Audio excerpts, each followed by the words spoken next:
Just so people don't think we're actually feeding the deer, we are not feeding the deer. That is a patch of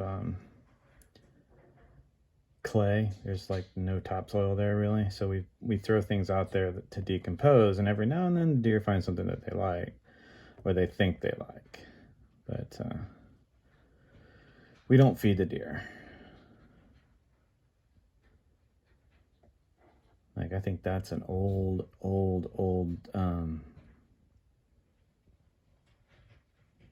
maybe an old squash or something. They chew on it. Now, granted, if we have like a rotten apple or something we throw out there, yeah, they'll eat the heck out of that. But if we have like fruit or vegetables that go bad, instead of just throwing them in the garbage, we'll compost them, or we'll try to put them on a bare spot in our lawn. We have a lot of dead spots where we've actually been able to get grass to grow over the last couple of years, which is really nice. But we typically throw them out there, and then we'll bury them just a little bit with whatever we can find, topsoil or whatever. But yeah, that's a really bad area. We cannot get grass to grow there. So this year we put like all of our we put coffee grinds out there for nitrogen in the soil. We put like our pine needles from the Christmas tree out there to decompose, things like that. So, but the deer come through twice a day, and they'll nibble on things from time to time. But again, we don't feed the deer. It's not what we're trying to do. You don't want to do that anyway. I caution you against feeding deer. It's not a good thing, especially in an area like this.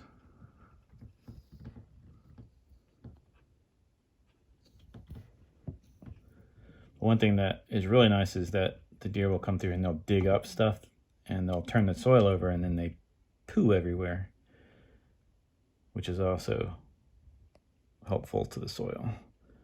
We've done this in a few different spots. That's not behind our fence, but they will jump our fence. We have a 4-foot fence, and they'll go over that, no problem.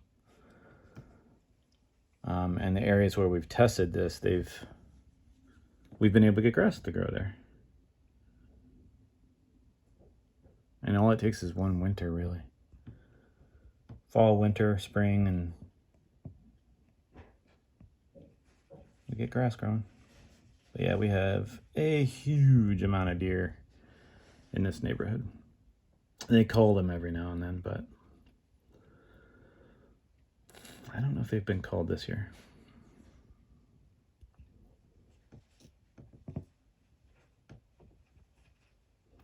We had one come through that we called her half ear. She had literally one of her ears was kind of torn off. I don't know if it was a dog got a hold of her or something, or bear. There are bear out here, I guess.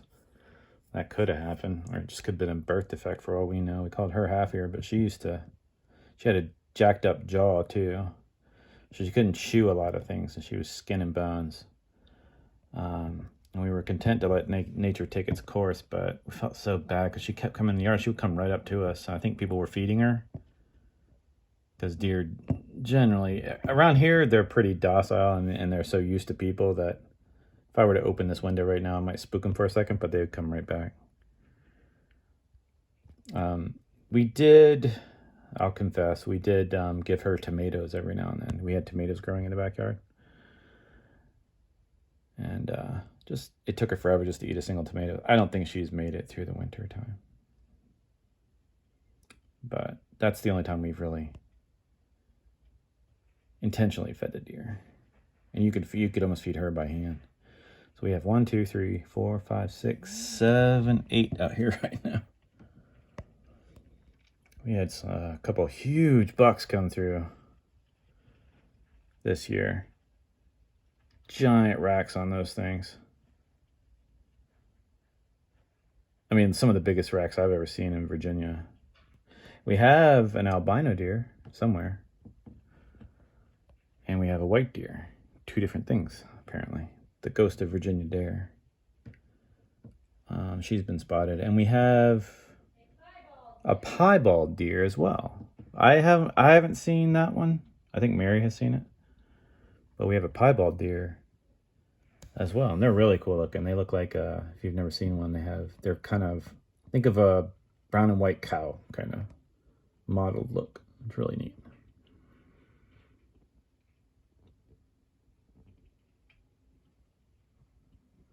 But yeah, if I were to crack this window, I took the screen out because all the videos I was getting were, my camera would focus on the screen.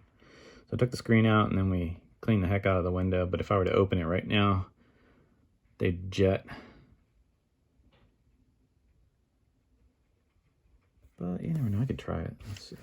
I'll do it real slow. Yep, there they go. One sticking around.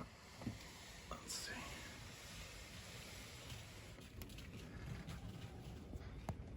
Staring at me. I think it's the same one that stared at me yesterday when I opened the window. I ain't afraid of you.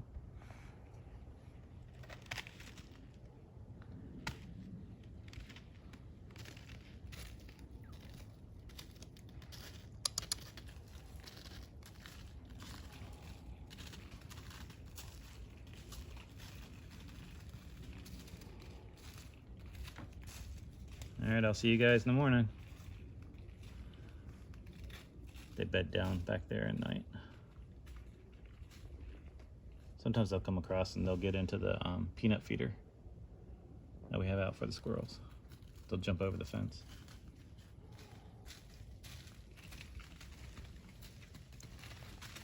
These two have an issue, I think.